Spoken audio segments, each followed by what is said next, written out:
Elle peut la remercier de l'avoir obligée à consulter.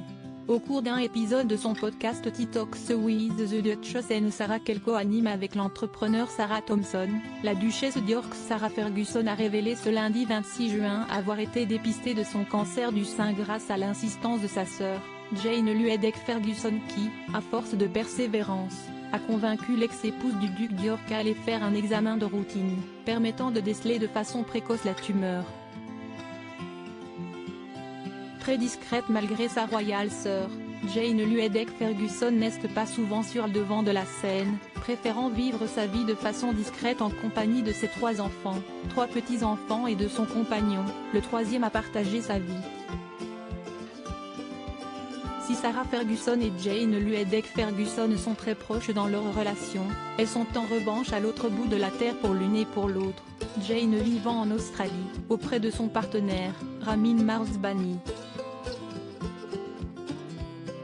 Avec lui, la sœur aînée de la duchesse d'York a laissé de côté son métier de chargée de communication pour se lancer dans une nouvelle affaire avec les animaux. Un projet qui a eu l'occasion de laisser un souvenir impérissable aux télévisions australiennes, lors d'une interview où la femme de 65 ans a répondu aux questions entourée de ses 2 chiens imposants, des grands danois, qui ont beaucoup amusé les téléspectateurs. Une femme plus discrète que sa sœur mais au profil assurément similaire.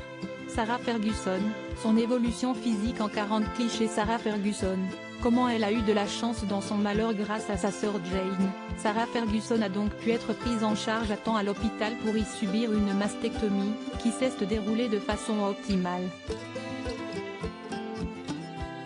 À la suite de ce dépistage, au cours de son podcast, la duchesse d'York a souhaité témoigner de sa chance et a encouragé tous les auditeurs et auditrices à l'imiter en allant se faire dépister de façon régulière et fréquente.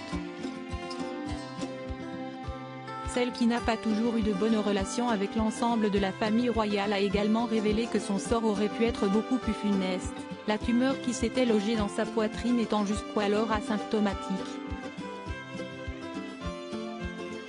Une chance donc pour elle, d'avoir fait ce dépistage à temps. Crédit photo, Back Grid UK.